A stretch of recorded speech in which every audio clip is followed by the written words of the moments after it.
I think there was one major thing missing from the last general Nintendo Direct.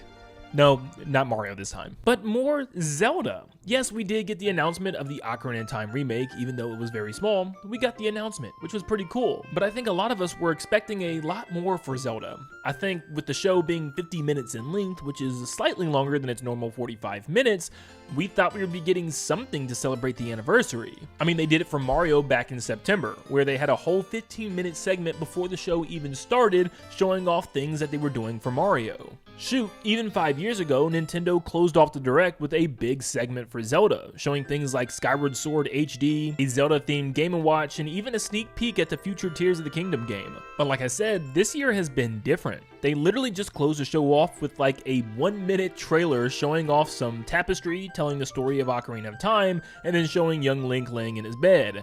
That was about it. So fans were left clamoring, what the heck is going on for Zelda's anniversary? Are they giving us anything? Is there a reason they barely gave us anything? Well, a couple of days ago, I made a video talking about what if we got a Zelda Ocarina of Time Direct, and how I thought it would be very likely. Now, I think a Direct for this game makes sense. How are they going to show us their big holiday game for this year and not really show us anything about the game, and also only say 2026 as a release date? It feels like this was just to get the tease out there, and that shortly after it'd be followed up by some more information, and I still believe that. In fact, I'd be shocked if we don't see something about this game before the middle of August. We also know Nintendo's at Gamescom this year, and that's normally where they go to show off their latest and greatest games, and Gamescom is scheduled from August 26th to August 30th. So I'll be willing to bet that our big blowout for this game will be around the end of July, beginning of August. Now, what if I said this may not be a Zelda Ocarina of Time specific Direct? This could be a Direct focused on just straight up Zelda. This is Zelda's 40th anniversary, as a matter of fact, and we normally get a big blowout of information and details about the anniversary in the summer.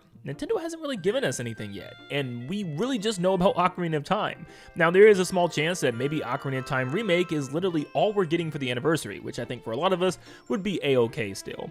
But I still feel like Nintendo is going to have some sort of celebration. So what if instead of just an Ocarina of Time Direct, we get an actual Zelda 40th Anniversary Direct coming very soon? Well, what would that Direct even have in it? Well, outside of obviously huge information on Ocarina of Time, there's a lot of other things they could talk about. I just don't see how they can have a whole Ocarina of Time specific Direct. I mean, this game is a remake of a game that's already been remade on the 3DS once. So having a whole Direct dedicated to the remake of a remake would be weird. And I know Skyward Sword HD was really just a remaster, but if we look at how that game was handled, this could be a similar situation, where they spend a bulk of the show talking about Zelda Ocarina of Time, showing off the differences and what makes this game so special this time around. Well, it's always been special, but what makes it even more special to be remade for a second time. You know what I mean. But they also went on to show a bunch of other things, so what else could Nintendo have up their sleeves? Well, we can start off by talking about the two games we talk about literally every single year, and that's Wind Waker and Twilight Princess. Now, these are in a strange position now, because we now have GameCube NSO, so Nintendo could easily just slap both of these on NSO, but I feel like fans would want a little bit more. I really wish Nintendo would give us some type of duo collection pack of Wind Waker and Twilight Princess, and just have the HD versions from the Wii U, maybe up-res just slightly, just to look even better.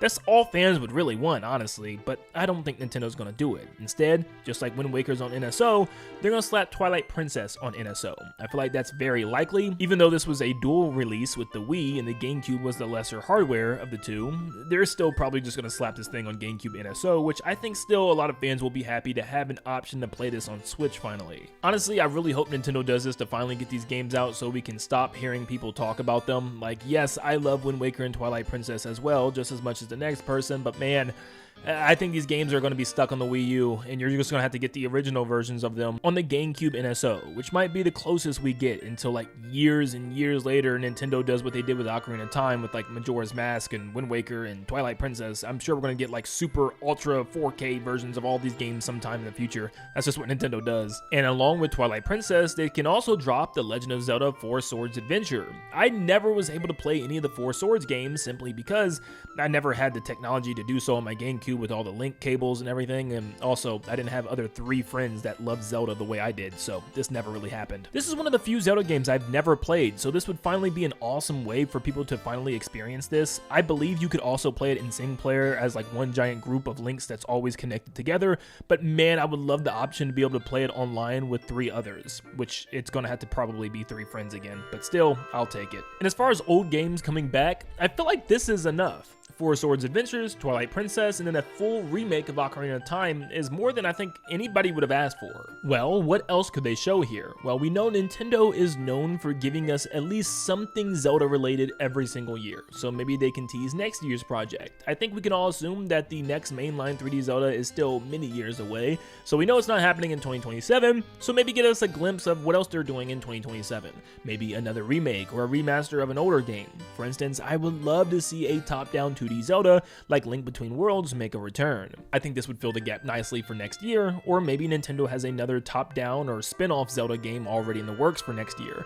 Maybe instead of 4 Swords Adventures, Nintendo has another Triforce Heroes type of game already planned, where maybe it's like an online co-op type of Zelda game, or maybe some type of Zelda Dungeon Maker or something that we were all asking for so long ago, and it never really happened. It kind of happened in Link's Awakening on the Switch, but definitely nowhere near to the degree that I think we were all hoping for. And I know, this is still a lot of old games that they're showing off in this presentation, and I actually don't have a problem with this. I would always choose a new game over a remake or a remaster, but in the case of something like Zelda right now that just had Tears of the Kingdom only 3 years ago and Echoes of Wisdom 2 years ago, I am perfectly fine with getting a bunch of remakes and remasters until we wait for those games. But speaking of new games, Nintendo is absolutely not shy to show the next 3D Zelda game way too early. They do it with almost every single mainline Zelda game. I still remember the date in my head. It was the summer of 2019 where they ended the show with a tease of The Legend of Zelda Tears of the Kingdom before we even knew what the game was going to be called. This was only 2 years after Breath of the Wild came out, so yeah, they were pushing it. And it felt like every additional year we'd get one small new look at the game, over and over and over again until it was time for it to come out, keeping that hype and anticipation cycle going for multiple years, because once again, this game was revealed in 2019 and it wouldn't even release until 2023, a good 4 years later, which is a very long time. But still, we're sitting at the moment right now of about 3 years since Tears of the Kingdom released. As I do think it's kind of unlikely, I still don't think it's a 0% chance of us seeing a potential new mainline Zelda game teased in this Anniversary Direct. Do not get your hopes up, because this is Nintendo we're talking about. We've seen their recent general Nintendo Directs. Do not expect much from this company right now. But still, I do want to at least include it here, because there is a small chance we could at least see the art style, see some type of information about the game, maybe our new design for Link, just something to give us a better understanding as to what they're going for with this next mainline Zelda game, which would be really, really cool, I think, for a lot of us. Well, I know for a lot of us. But so far for the Switch 2 era, I think Nintendo has changed how they do things, so I don't really think we're going to be seeing any new mainline Zelda tease, at least anytime soon, but I would love to be wrong. Now, instead of a big new game tease, what I think they're going to do is what they did with Mario, give us something for the Zelda movie. It could be a trailer, it could be a cast call, it could just straight up be a new title that they haven't showed us yet, maybe a better look at Link and Zelda doing something new, something with the cast. Now, the movie doesn't come out until April 30th of next year, so they'll probably just give us something really small like they did for the first Mario movie the very first time. Maybe a look at the cast, and then maybe the new title for the movie, or like, I don't think we've ever even gotten the title yet, but like a title screen and stuff showing us what the logo looks like. But with all that in one Nintendo Direct presentation specifically for the Zelda anniversary, I feel like they would knock it out the park, man. That would be a perfect anniversary celebration with maybe some other small things thrown in there, like some little, merchandise things, maybe a new Lego set, something to go alongside Ocarina of Time and maybe even the movie. But yeah, overall, I think this would be a really awesome show. Definitely better than that last General Direct. We don't talk about you anymore. But let me know if these are things that you would enjoy for a Zelda anniversary, and if there's anything that I'm missing here. Make sure you guys leave a like and subscribe to stay up to date on all things Legend of Zelda. We are getting closer to our goal of 400k. You guys can make that happen by leaving a like and subscribing on today's video. Thank you so much for tuning in. I hope you all have a blessed day, and I'll see you all on the next one. See ya, guys.